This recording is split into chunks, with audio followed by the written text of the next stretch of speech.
Let your passion be single. Now, it wasn't always easy for me to love this topic because I couldn't make my passions single. I knew from growing up in my father's house, one passion was unavoidable and centrally biblical, and that was a passion for the glory of God.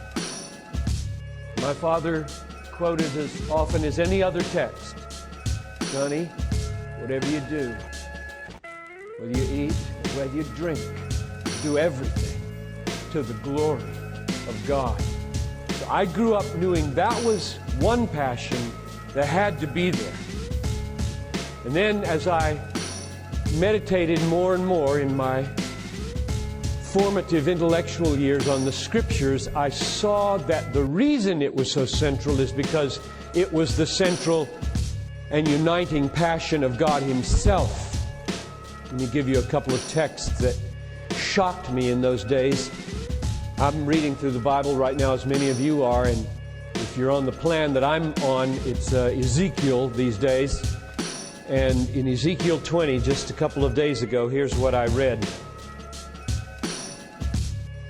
"Then I resolved to pour out my wrath on them in the midst of Egypt, says the Lord. But I acted for the sake of my name." Instead of pouring out His wrath on them, He saved them, and He states that His motive was for His name's sake. "I acted for the sake of my name, that it should not be profaned in the sight of the nations among whom they lived, in whose sight I made myself known to them by bringing them out of the land of Egypt." And then verse 14 of chapter 20, same thing. "For the sake of my name I did not pour out my wrath upon them in the wilderness." And then 60 times in the book of Ezekiel, "that they might know that I am Yahweh." God, the one who is. So God is jealous for His glory and for His name. And then in Isaiah 48, 9 to 10, "For the sake of my name I delay my wrath." Talking about bringing them out of Babylon now. "For the sake of my praise I restrain it for you, that I may not cut you off. I have tested you in the furnace of affliction. For my own sake I do it. For how should my name be profaned? My glory I will not give to another." So I knew that my daddy was right.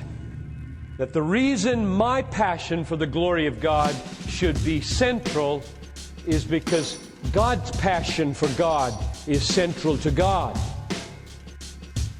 God is uppermost in God's affections. God is the most God-centered person in the universe. God is not an idolater. He puts nothing before Himself. And therefore, the number one passion in our lives has to be a passion for the glory of God.